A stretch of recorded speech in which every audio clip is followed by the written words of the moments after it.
Hello and welcome to another Afiva video. My name is Paul Olele, and today we're going to be talking about the future of transportation in the electric way. And with me, we actually have Geofrey Mutabazi, who is the founder of Karaa, Africa. This is a Ugandan-based company. And pretty much they're helping people to transport themselves from one place to another with their newly founded electric bicycles. Geofrey, welcome to the show. Thank you so much, Paul. Thank you for inviting me. So pretty much, let's get into it. So what was the inspiration behind Karaa Africa? How did this come into existence? So Karaa is an electric mobility and energy startup, and really what Karaa means is it means electricity it's a slang for electricity in Uganda, and one of the things that we are building is electric bicycles. Now, the inspiration behind Karaa was born out of one, I loved cycling. I still love cycling. But also, when I looked at how Africans are moving goods in many parts of the continent, a lot of them are using motorcycles. And the electrification of transportation in Africa has been mostly led by electric motorcycles. However, when we looked at where most of the value actually lies, it's mostly on micromobility because of the size of the batteries required for micromobility. So looking at the battery you'd need for an electric bicycle, it's much smaller than the battery that you need for an electric motorcycle. And from a licensing point of view, from inclusivity, from energy efficiency, it made a lot more sense to build electric bicycles because that's what we saw as the immediate or more immediate solution to the climate challenge that the world is facing, hence the birth of Karaa. But really on a deeper level, while I was growing up, I grew up in my grandmother's retail shop. And in many cases, when we would be getting supplies for the shop, we had to go to a wholesale shop that used bicycles to transport whatever we were buying in bulk to a small retail shop. And when I grew up, I realized that most of these retailers and wholesalers were actually using bicycles. They were still using bicycles. But half the time, you find that these guys are pushing the bicycles up a hill. And the bicycles they were using were and are still using, are very slow because you have to pedal. Two, they are very, they were not very durable. They still aren't. So you're, in many cases, riding a very poorly maintained and poor condition bicycle. And that reduces the efficiency. It puts you in a position where you have to keep going to the mechanic to fix a few things. And lastly, a lot of these small wholesalers are still having to move from a bicycle to either a motorcycle or a large three-wheeler, of which the motorcycles are expensive to buy and to run, and the three-wheelers are also expensive to buy and to run. So that was really the personal rationale and the business rationale for building electric bicycles. Yeah. So pretty much, I mean, this is slightly off topic, but you mentioned cycling. Did you watch Tour de France growing up? Was that really some sort of inspiration for you? So growing up, I lived with my grandmother during the week and lived with my parents on the weekend, because my grandmother's house and shop were nearer to my nursery school. Okay. So the commute was shorter.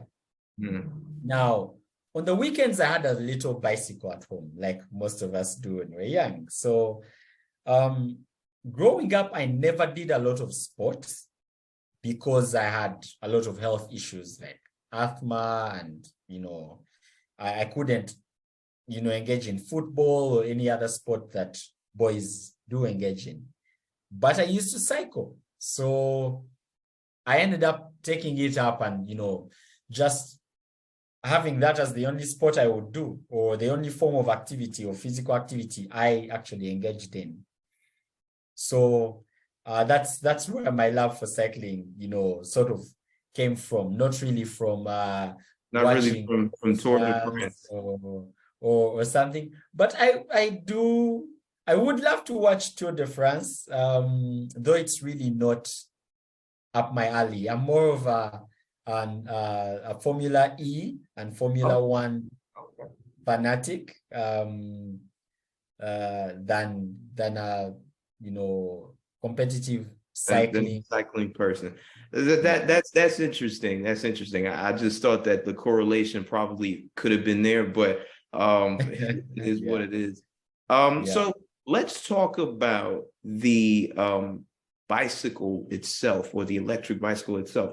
So you mentioned a point about going green and green energy, which is interesting because the continent only contributes about 3.8% of carbon emissions.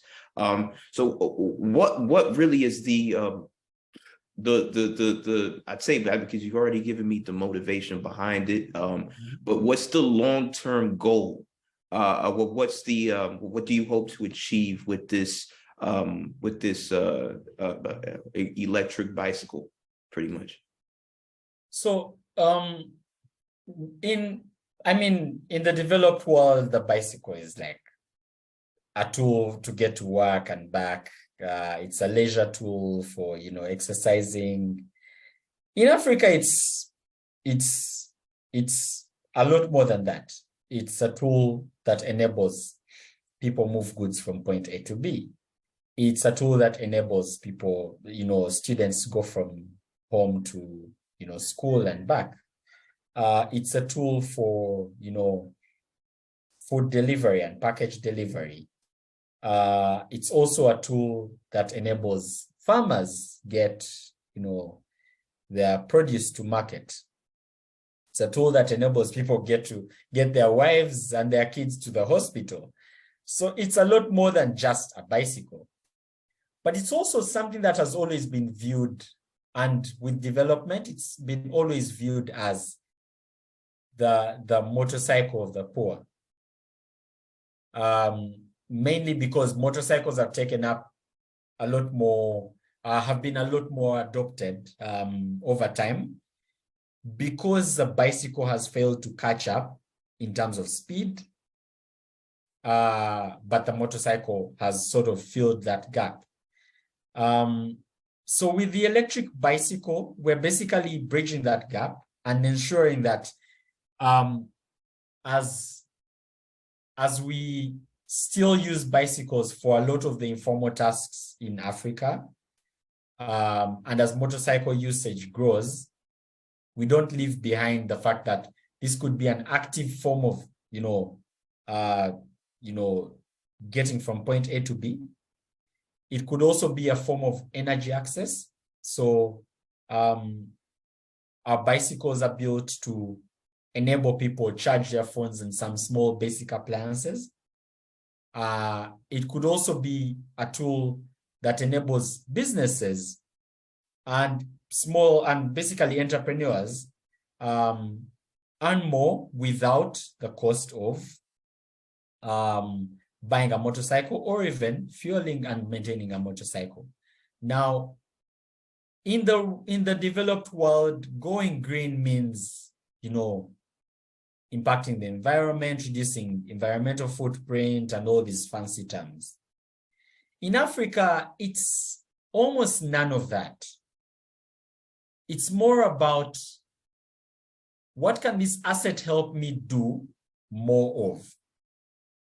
So from our current users, we've seen riders using our electric bicycles, earning 50% more than a normal motorcycle when they use these bicycles for productive use. We've seen them taking home almost as much as what a motorcycle rider takes home. So after costs, how much do they remain with? Almost the same as a motorcycle rider. And needing much less upfront investment in terms of getting a permit, getting all the necessary documentation to get a motorcycle. So you're basically traveling at almost the same speed. You're earning almost as much. You're active, so you're basically having the health benefit, but you're also better than a bicycle in terms of, how much you're earning. Now, honestly speaking, the environmental impact and the CO2 footprint is an advantage, an added advantage, but it's not even the primary goal for most of our riders. And we've seen this over the past few months of operating with the electric bicycles. Yeah, you mentioned something about speed. So does the bicycle, or does it go at the normal speed of just like an ordinary bicycle, or is there an added speed that that makes its riders pretty much get to their destination in time? So it's faster than a normal bicycle, and you can choose how fast you want to go. So you can go 50% faster, you can go 100% faster, depending on how you set the bicycle.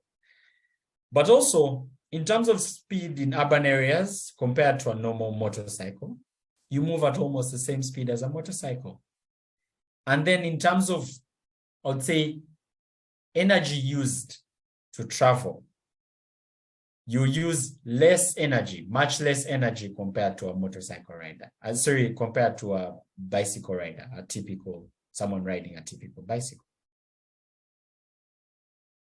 Yes. Any new products? Well, I say products. Any new like versions? Do you plan on having like new versions of these bicycles? Like like with cars, how you have like the 2008 version, the 2009 version. So will we get like the 2023 version? Well, there's probably a 2023 version or a 2024 version of the electric bicycle with different features. Is that in the pipeline? So with our current bicycles, we have two models. So our base version is a city delivery bike. It can carry 25 kilograms on the Karaa. It's a 7-speed bike, so it has 7 basic gears. And it has a range of 60 kilometers with an expandable battery pack that can go up to 120 kilometers. And that's a maximum range. But depending on how you ride, you could have less or you could even have more. Now, with the current bicycle that we've built, it's uniquely suited to food delivery and small package delivery in urban areas and hilly urban areas like Kampala. But we do have a cargo version that we've been working on that can carry 100 kilograms on the rack. It's a single speed bike, so it doesn't have multiple speed options, but enables you to have more of a workhorse and less of a fancy urban bike that you can use to commute. all our bicycles are very simple and easy to repair, and we intend to maintain that simplicity. All our bicycles are also smart in nature. So we have an app that we use to control the bicycles, to set the different features, to set your pedal assist level, to also troubleshoot. So in case you have any fault on the bike, you can remotely troubleshoot using the mobile app. Why we intend to only make the improvements on the functionality, the physical functionality, and through the app is because we don't want to perpetuate the planned obsolescence, I would say, pandemic that's happening with most of the manufacturers of consumer electronics and products, where they want you to buy the latest version. We want our current version to be the latest version, to be the only version you ever have to buy. And all the improvements can be made in terms of functionality and aftermarket parts. But if you've bought a bicycle that is meant to help you deliver food in Kampala, the only thing you have to make an improvement on is maybe change the battery after three years. But the bicycle should remain the same.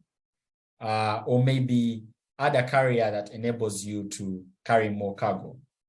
But the bike should remain the same in principle. Because that helps us also reduce the impact on the environment, and also shoot for higher quality standards and just have a bicycle that will perform for a really long time. That's interesting to hear. So let's pretty much pivot to you as the business owner. What have been the great points or the high points pretty much on managing a business, and what have been the not so great challenging points of running a business like this? Because of course, you know, in Africa, there's so many on the continent. There's so many challenges that, you know, really obstruct the success of small businesses. You know, if of course you have the electricity problem that goes on in certain African countries, does that play a role in this factor?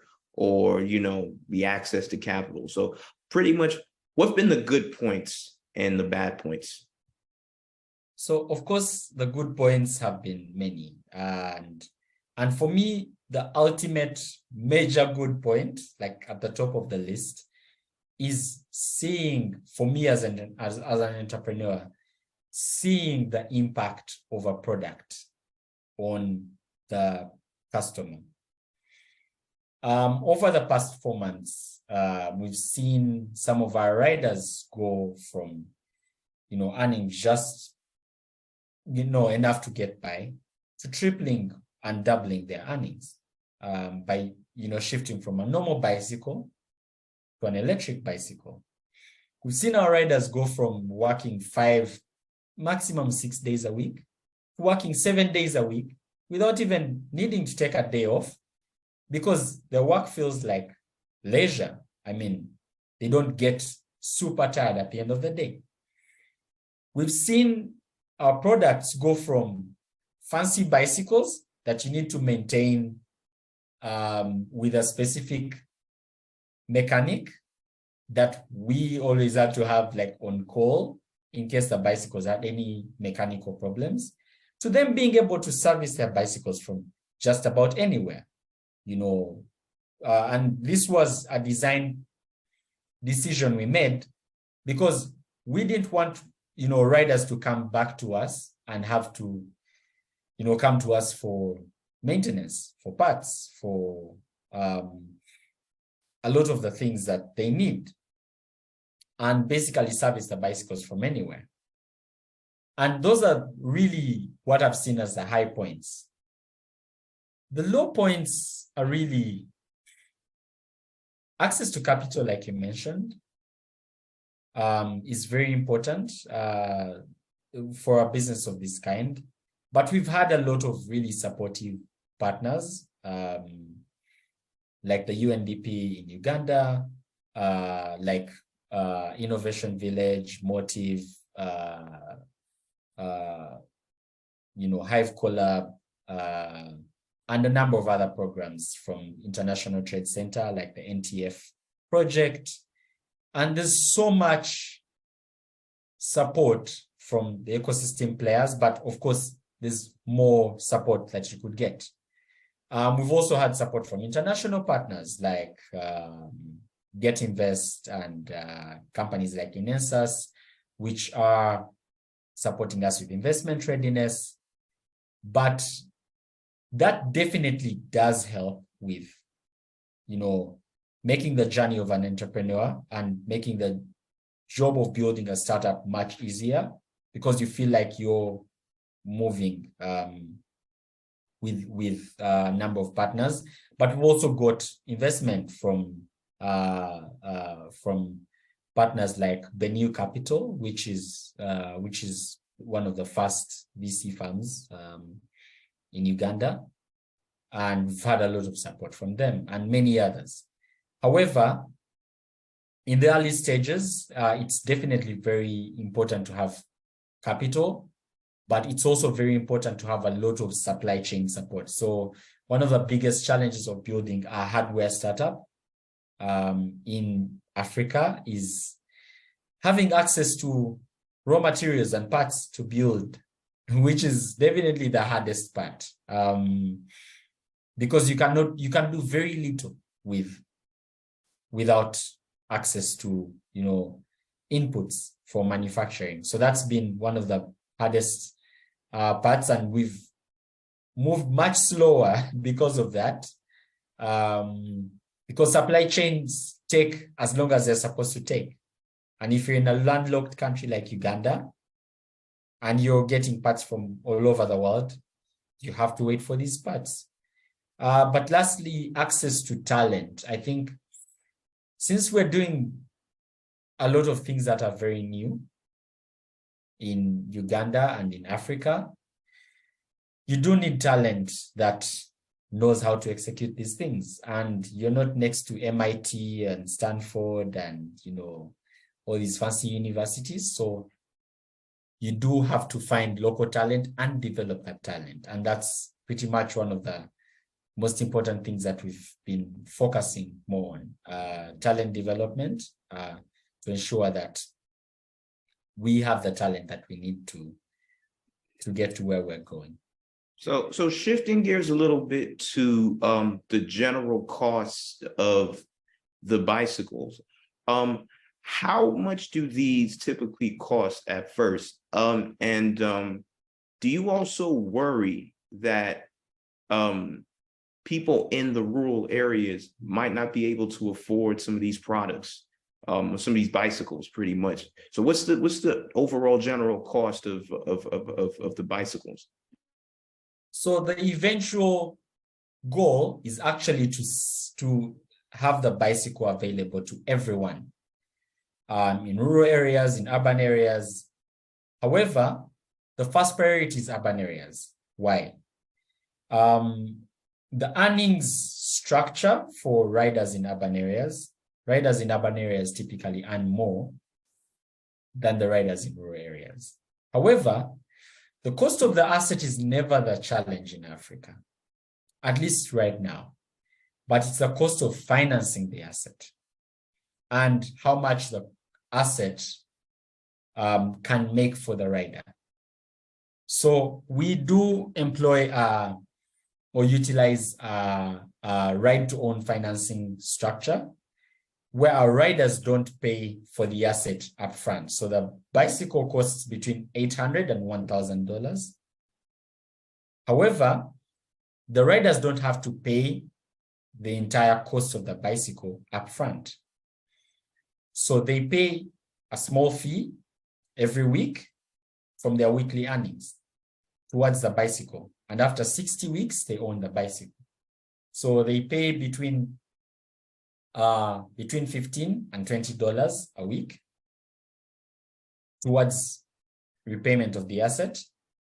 And at the end of 60 weeks, they own the bicycle. And at the start of that period, they deposit, $135 down payment, and then follow that up with weekly payments. So when we are basically onboarding riders, it's not about the total cost of the bicycle. It's how much of this as a percentage of their earnings are they paying. So our riders typically earn between $40 and $80. So take off $20 as the cost of, financing the bicycle every week, and you have yourself between $20 and, $60 to spare. So that's really how we structure it. So it's not an outright payment. It's a payment structured as a right-to-own financing scheme. So a payment plan, nonetheless. Yes. So I guess the final question really is the future and the general overview or general outlook of Karaa Africa. What do you see as the future of Karaa Africa, and any plans on expansion to other African countries? Because, of course, you mentioned landlocked Uganda, and you're surrounded by the neighboring Rwanda, the DRC, Kenya, Tanzania. Any plans to expand into some of these other countries who might also need some of these facilities as well? So interestingly, we already have customers in Kenya. So we're already selling in Kenya and Uganda. In terms of future plans, we do intend to expand to as many African markets as possible. However, starting with East Africa, we do find ourselves uniquely positioned as Karaa in Uganda, because Uganda has a lot of neighboring countries that we can easily expand into. However, the product also has massive appeal in many other markets because of the fact that it's built around already existing bicycle models. So we don't build, the bicycle is not the fancy type with disc brakes, and it's basically modeled around the bicycles that have been on the continent and are on the continent already used on the continent and have been used for about 100 years or more. So based off of the traditional bicycles, so our path of scaling is much easier with that approach compared to going for a more proprietary bicycle that you need to set up a parts infrastructure for and all that. In terms of future plans, yes, we intend to sell a lot more bicycles, definitely. At least 1 million bicycles by 2028, and across multiple markets, both in Africa and beyond. In terms of product line, we are working on a few more products already. And the goal and the intersection of these is really, how do we build tools that enable African entrepreneurs or entrepreneurs anywhere in the developing world be more productive, use clean energy, and basically earn more. So productivity enhancing, clean, and productive assets, basically, that enable people, add to their pocket. Yeah, so that's really the blueprint of expansion, and that's what we intend to focus on while building new products and while scaling into new markets. Well, there you have it: productivity, assets, innovation at its finest, pretty much.